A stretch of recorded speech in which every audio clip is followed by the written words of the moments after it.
এখন স্বাস্থ্য খাতের সবথেকে বড় ধরনের ঘটনই হচ্ছে হাম।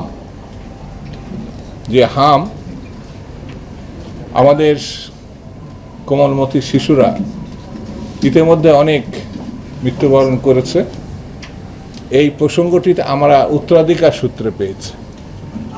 আমরা ইতিমধ্যে পত্রিকা মারফত জেনেছি ইউনিসেফ একাধিকবার প্রায় 5 থেকে 6 বার লিখিতভাবে তৎকালীন সরকার, আগের সরকারকে তারা সতর্ক করেছিল, কিন্তু সেই সরকার, এমনকি এটা আওয়ামী লীগ আমলেরও অনেক ব্যর্থতার একটি হচ্ছে এই হাম।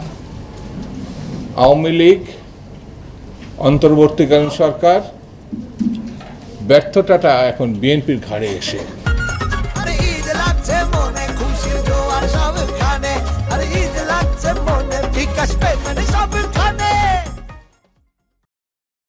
পড়েছে।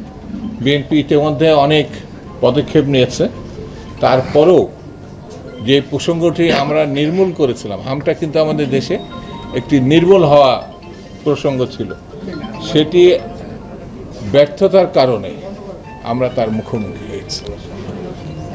সরকার অত্যন্ত জরুরি ভিত্তিতে সিরিয়াসলি এই প্রসঙ্গটি গ্রহণ করেছে। আমার মনে হয় এই ক্ষেত্রেও ফার্মাসিস্টদের অত্যন্ত দক্ষ ভূমিকা এবং সেবামূলক ভূমিকার একটি অংশ হিসাবে তারাও, আমার মনে হয় অনেক ফার্মেসি হয়তো দেখা গেল 7টা 8টা 10টার মধ্যে বন্ধ করতো, এই হাম যদির কারণেও অনেকে সারা রাত হয়তো তারা সার্ভিস দিচ্ছে।